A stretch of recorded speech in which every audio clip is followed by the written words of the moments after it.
There's academic coaching.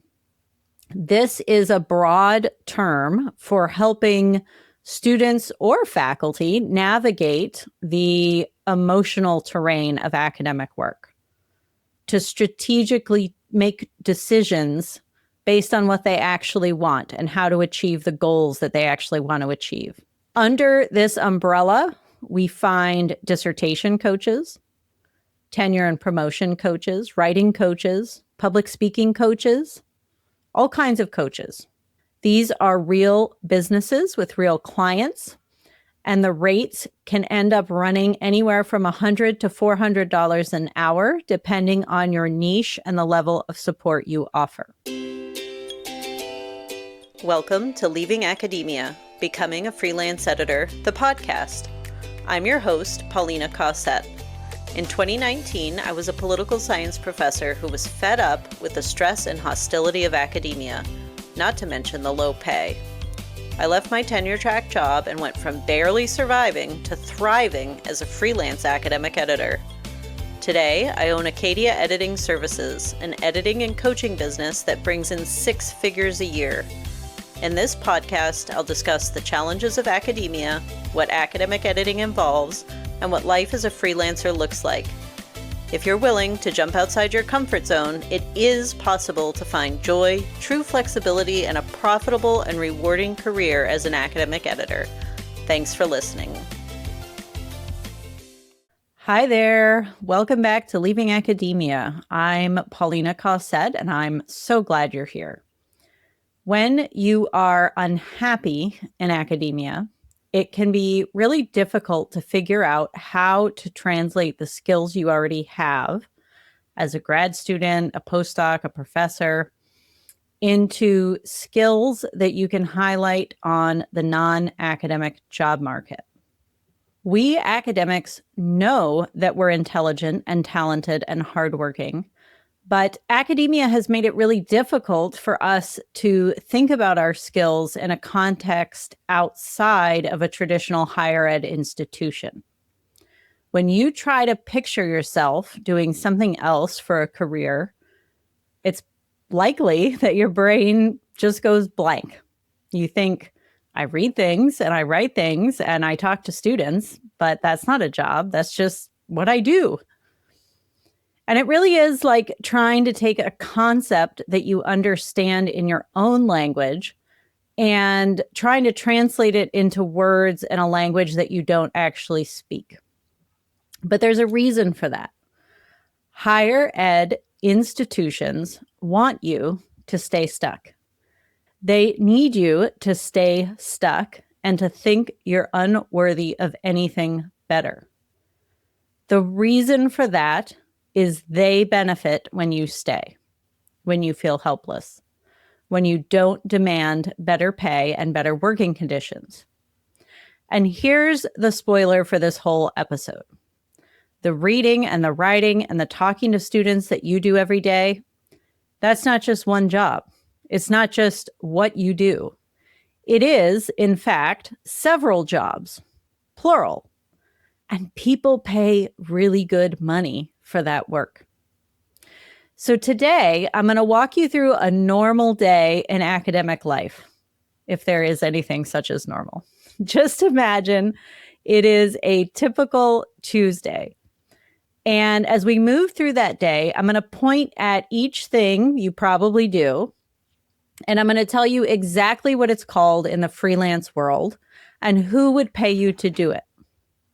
Some of these things will be editing services, some of them will be coaching services, but all of them are real businesses that real former academics are running right now. So if you've ever sat awake at night, staring at your CV and wondering how on earth you're going to explain skills like peer review and dissertation advisor to people outside higher ed, I'm going to tell you this: you don't have to. You can continue to do the work you love, away from the toxic work environment, away from the gaslighting and harassment and general incompetence of the people around you who dump all the extra work on the women and people of color in their departments. You can do the work in a context you control. You can do the work for clients who genuinely appreciate your time and skills and who pay you well.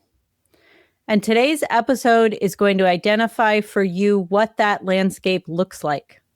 I'm going to trace a line between each task you do every day as a quote unquote traditional academic. And I'm going to connect it to the services and tasks that you can get paid to do for private clients when you start to offer these services inside your own business. Okay, let's start the day. It's 7:30 a.m. You've got a nice hot cup of coffee in front of you. You open your laptop and there's a chapter draft from one of your advisees sitting in your inbox. It's the third draft that they've sent you. It's still not where it needs to be. So you open it up and you start reading. Within about 90 seconds, you've already done a dozen things. You've noticed that the argument in the introduction doesn't land. You've spotted that they're burying their main thesis all the way on page 3. You've seen that their literature review is a list of summaries instead of a synthesis of a body of research. You've marked a place where the evidence doesn't support the claims they're making. You fixed some commas and revised for repetition. You've rewritten a sentence in the comments to show them what you mean. You don't think of these things as skills. You think of it as just a normal Tuesday morning. But what you just did has a name. Several names, actually, depending on how deep you want to go with this work. When you open up that student's draft, whether it's a dissertation chapter or a journal article they're thinking about submitting, whatever it is, you do all kinds of work just off the cuff, just out of habit, because you do it all the time. But again, this work has a name. These services have a name. They have price quotes that you can offer for them when you're doing this outside of your traditional institution. The first skill that you were just using in that project is what we call developmental editing. This is the big picture stuff. Does the argument work? Is the structure of the chapter clearly presenting the ideas to support it? Is the thesis actually being supported with evidence? Does the author answer the so what question? Academics who do developmental editing are earning between $60 and $100 an hour for this exact work. They have dissertation clients, they have book manuscript clients. Sometimes authors even try to write a journal article and send it to a developmental editor if they need help. Developmental editors work with faculty who are trying to get tenure. They work with clients who are writing their first book. They work with clients who are writing their 10th book. These clients are everywhere, and they're looking for someone like you who understands their world and the process of trying to either graduate or get published. In that task of reviewing that manuscript, you also did some copy editing or line editing. Some people distinguish between the two of these. I don't really distinguish between the two, but this is what we think of as sentence level work or as your typical red pen edits. It includes tightening and clarifying the argument, making the language clear and readable. Again, you probably could do this in your sleep.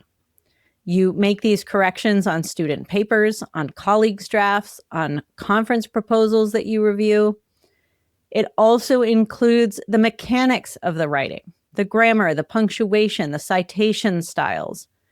You've probably been internalizing Chicago or APA or MLA for so long that it's basically muscle memory at this point.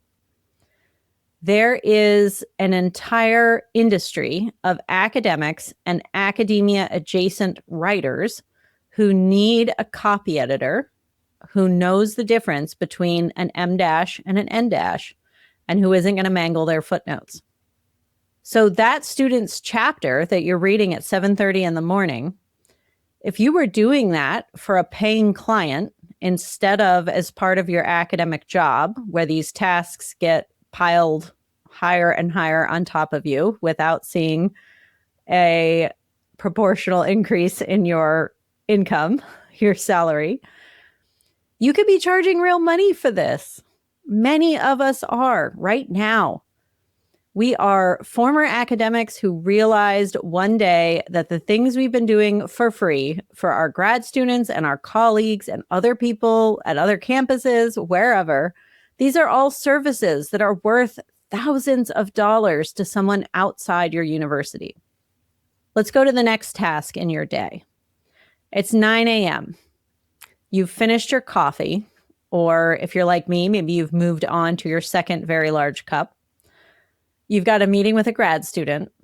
They come in and they're just an absolute mess. They're behind on their dissertation. They don't even know if they want to finish. Their advisor has been unresponsive for 6 weeks. That's why they've landed in your office instead of their advisors. Give me an amen if this has ever happened to you, having to pick up the slack from other faculty who just don't show up. And that student is worried that they're going to lose their funding. Maybe they even start crying a little bit and you hand them a tissue. I've had that happen before. For the next 45 minutes, you do something extraordinary and you don't even register that you're doing it. You listen. You ask questions that help that student figure out what they actually want. Not what they think they're supposed to want, not what their advisor tells them to want. You help them break down this massive, terrifying project into next steps that they feel are doable by Friday. You normalize what they're going through. You hold space for the fact that they're a human being with a life and not just a productivity machine. You give them strategies for managing their advisor. Maybe you even help them write the email that they send to the advisor to update them on their progress. Whatever you do, that student leaves your office feeling like they can breathe again. And that work is what we call coaching. I know that some people, especially academics, don't like this word coaching. You can call it whatever you want, advising, mentorship, a dissertation guide, whatever you want to use is fine. But in the industry, online, we tend to call it coaching. And I think it's become fairly well known what we mean by that. And we have a few different types of coaching that you just practiced in that meeting with the student who is not even your student, but you're helping because you're a kind person. There's academic coaching. This is a broad term for helping students or faculty navigate the emotional terrain of academic work, to strategically make decisions based on what they actually want and how to achieve the goals that they actually want to achieve. Under this umbrella, we find dissertation coaches, tenure and promotion coaches, writing coaches, public speaking coaches, all kinds of coaches.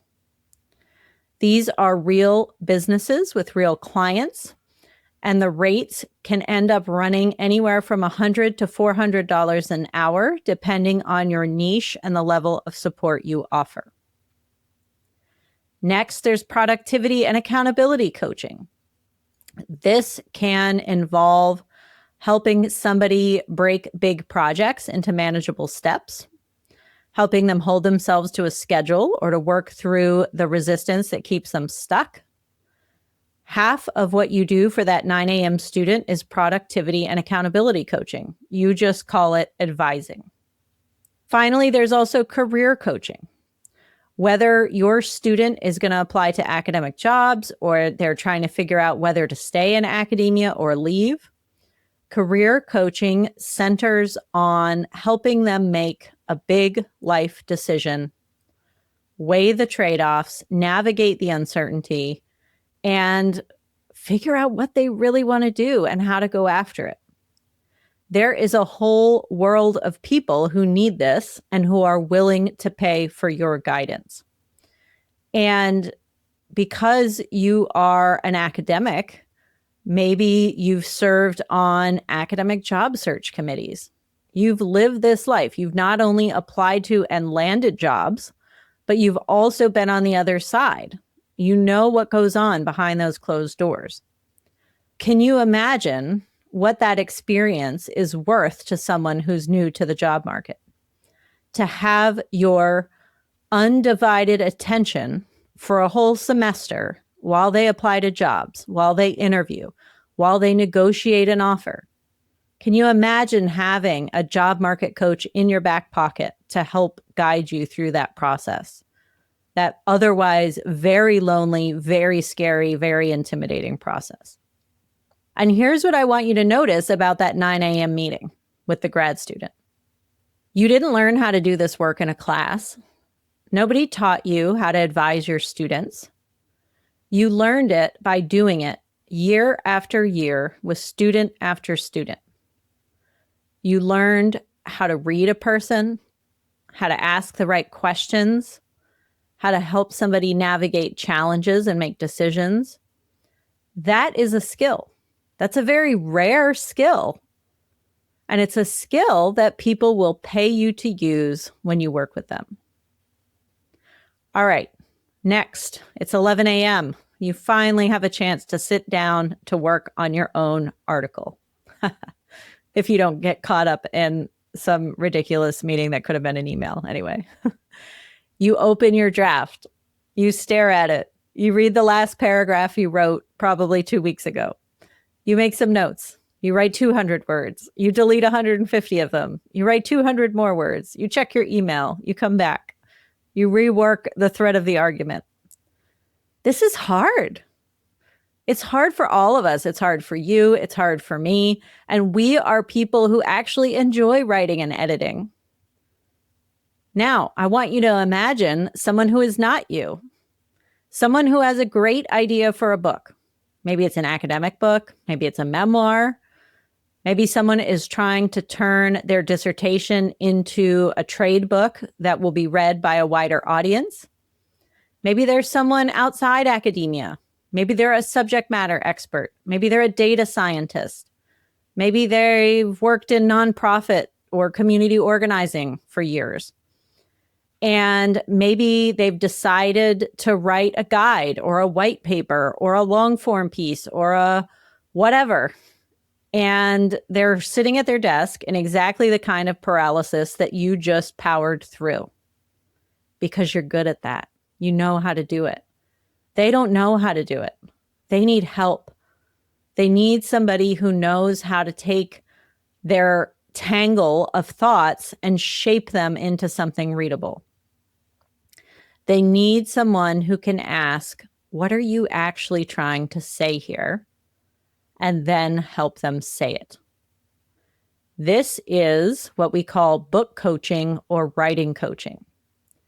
These services exist on a spectrum, and the rates can run from maybe $1,000 for a very short-term coaching package, maybe just a few sessions, to tens of thousands of dollars if you're going to ghostwrite a manuscript for someone. You know how to do all of this. You've done it in some form for every grad student you've ever advised, and even for some of your colleagues, supporting them through the writing process, helping them stay on track, helping them work through the paralysis, helping them get their ideas down on the page, no matter how imperfectly, and then cleaning it all up later. The only difference here is who the client is and the fact that they're paying you directly for your support. All right, it's the afternoon, 1 o'clock, you're going to teach your class. Let's say it's an undergrad seminar, 22 students, 90 minutes. In those 90 minutes, you do something that is genuinely remarkable when we really stop and think about it. You take a complicated idea. Maybe it's an idea that took you years to understand, that most people in the world don't know anything about, and you find a way to make that idea land for a room full of 20-year-olds who did the reading at 2 a.m. if they did it at all. If you're really good, maybe you also figured out how to make them care about that idea, how to make them take action on that idea in the real world and in their lives. You design exercises. You manage the discussion so that the loud people don't take over and the quiet people get to speak. You read the room. You make adjustments on the fly. You explain the same idea 3 different ways until you find the one that clicks for everybody. It's no wonder we're exhausted at the end of the day. This is incredibly difficult work. It's not only intellectually difficult, it is also emotionally difficult when you are somebody who is really good at this. You are managing a lot of different humans in a lot of different ways. You're anticipating problems, you're synthesizing information, you're communicating information in so many different ways. Academics really are underpaid severely.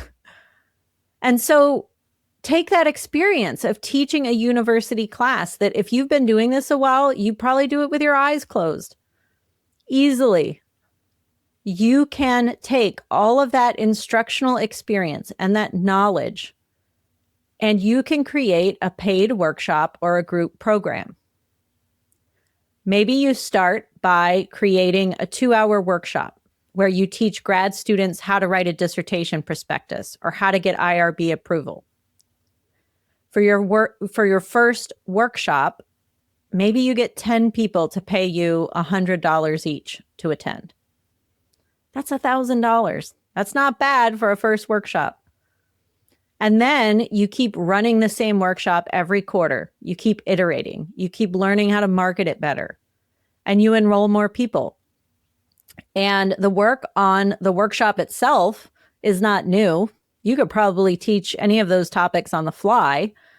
And once you put the slides together for it, you've already done it for the first one. You just keep repeating it. You teach the same thing several times until you've perfected the marketing, until you can raise the price, until you can enroll more people. And maybe that $1,000 becomes $2,000 or $3,000. Maybe if it's a really popular topic, it becomes $5,000 for a 2-hour workshop. Or you can develop a 6 or 8 week program where you do something like teach people how to use SPSS or some other statistical software. Or maybe you show them how to design eye-catching conference presentations so that we can stop using PowerPoint all the time. No offense, PowerPoint. Maybe you teach them how to write a book proposal and where to submit it. Maybe you help them or show them how to prepare their job market materials. The sky is really the limit here. All you have to do is figure out that thing that you know how to do really well that other people are struggling with and teach it to them. You know how to teach. And the price that you charge for whatever it is you're offering should reflect the value that the participants are taking away from the experience. How much are you helping them improve their chances of getting their research published, of finishing their dissertation, of landing the job that they want? And what is that worth to them? What is that outcome worth to them in terms of money? That's how you need to price your workshops. I have a whole other episode on this that I'll link to in the show notes. Maybe you take your teaching experience of teaching that undergrad class and you create an online course, or you help other experts build their own online courses.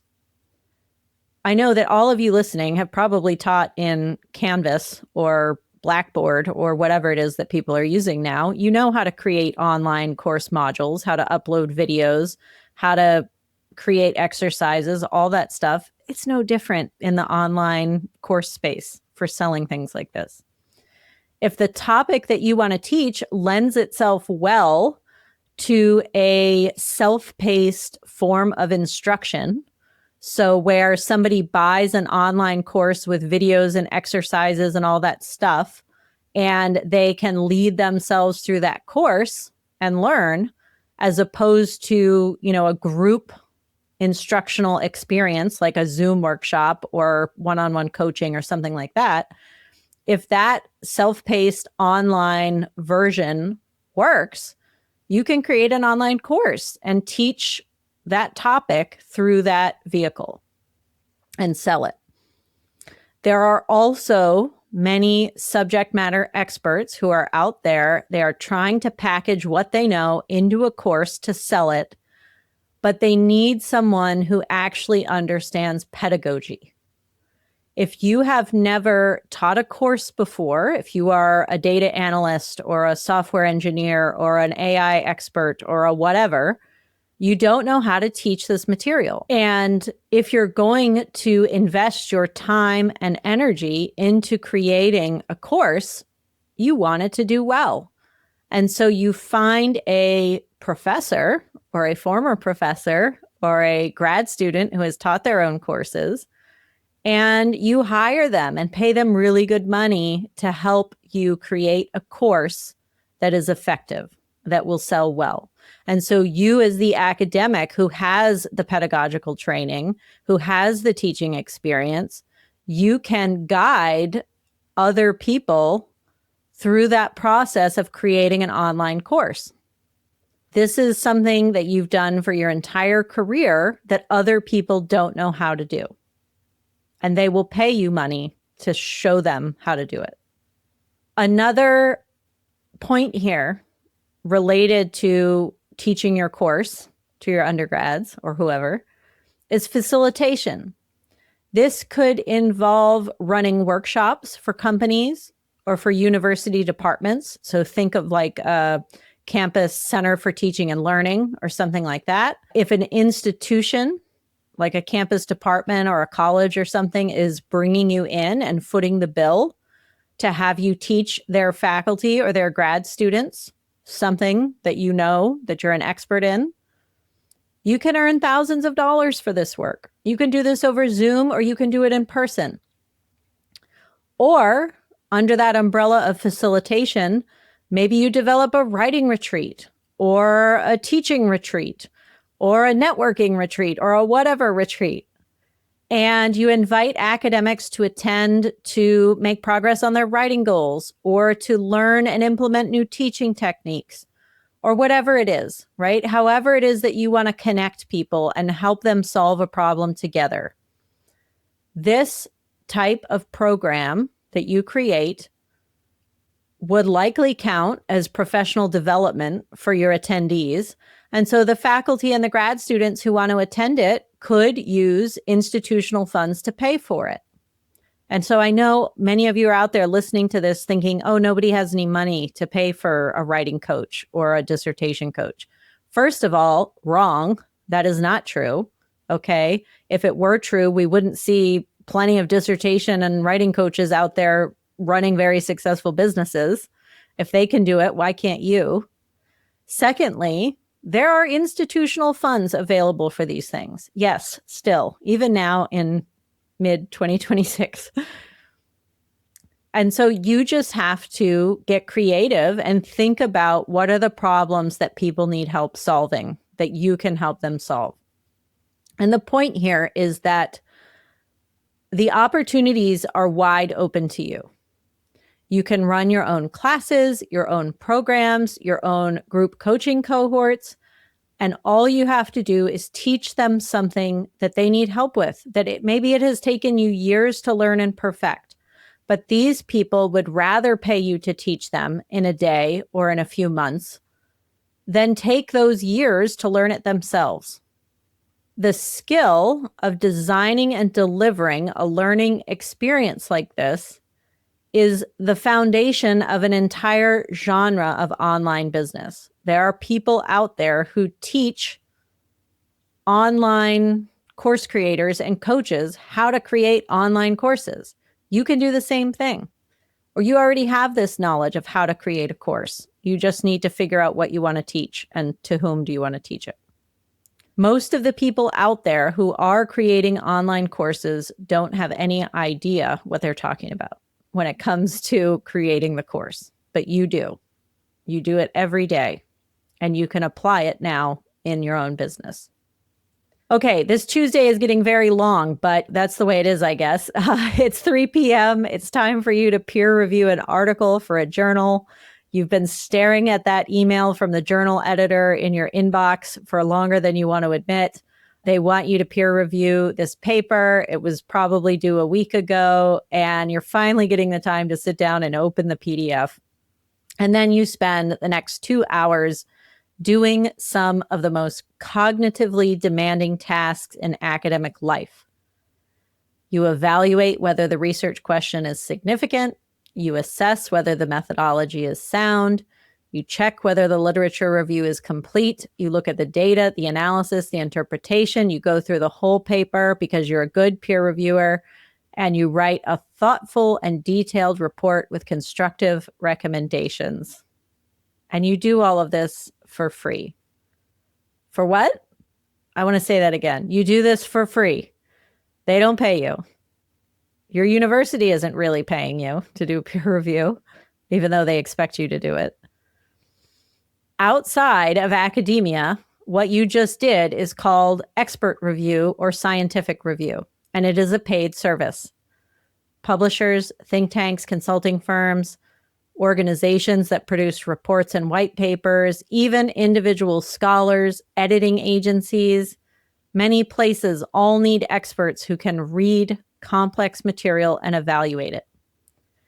You can get paid anywhere from $100 to $300 an hour for this work, depending on the niche. You don't do it for free anymore. You get paid.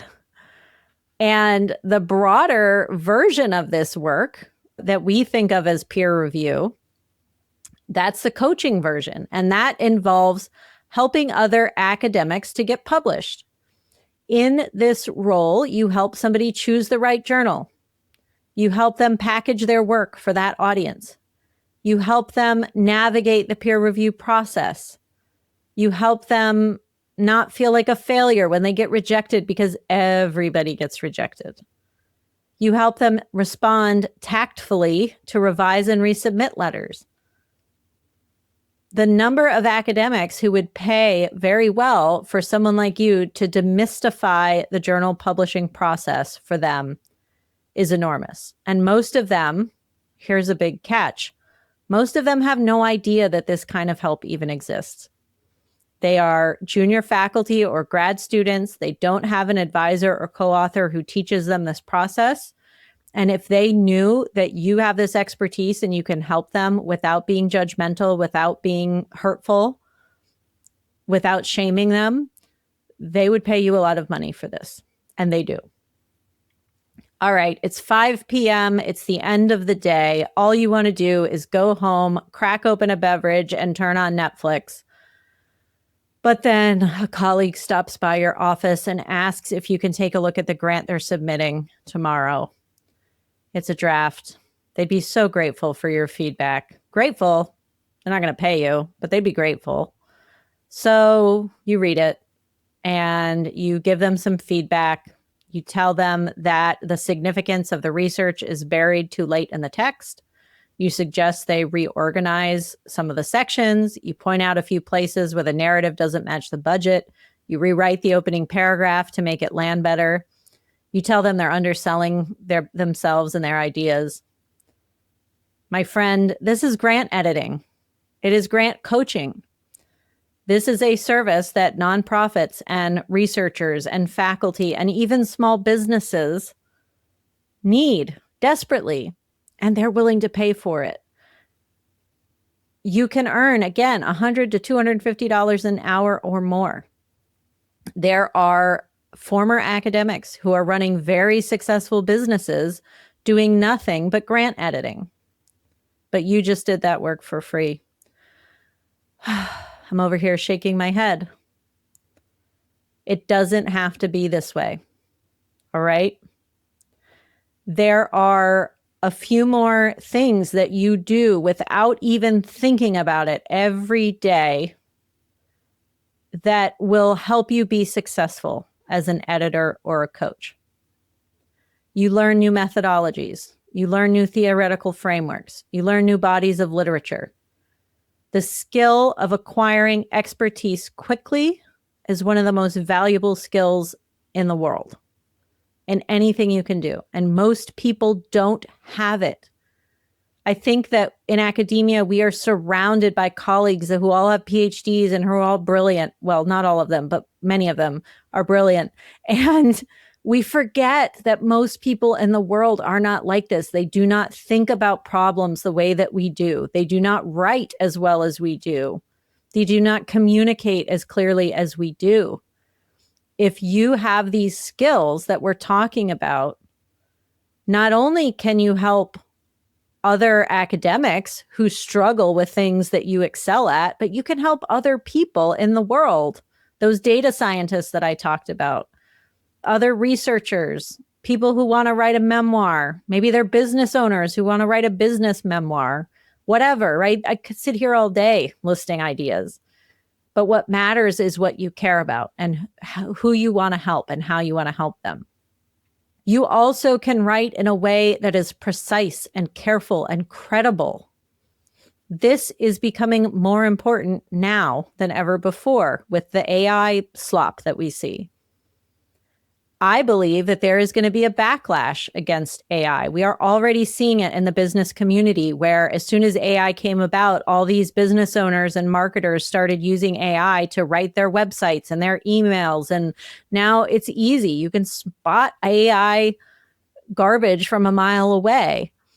And people in business are having to learn that they can't do this anymore because it just looks cheap. It looks inauthentic. And so we're going back to writing things ourselves. And I believe that's going to happen more broadly. Yes, there are always going to be people who use AI to write their research papers, but those aren't successful scholars, right? So this ability to write precisely and credibly is crucial. And people are going to lose that. The people who do rely on AI are never going to learn that skill. And your ability to write in that way effectively is going to make that skill even more valuable for you. And if you start your own business, you're going to need to be able to write blog posts and LinkedIn posts. You're going to need to write emails to people who subscribe to your newsletter. You're going to need to write a Substack. You're going to need to draft podcast outlines like this one, right? I do a lot of writing in my business every day. I had to learn how to write marketing copy in a way that is very different from academic writing. But it was so much easier for me to learn to write marketing copy, to persuade people to take action, to start a business, to learn from me, to teach them how to do these things. It was so much easier because I already had those foundational writing skills. And it'll be much easier for you, and you'll be much more effective at it than the average business owner who doesn't know how to write at all or doesn't have that experience. You translate jargon.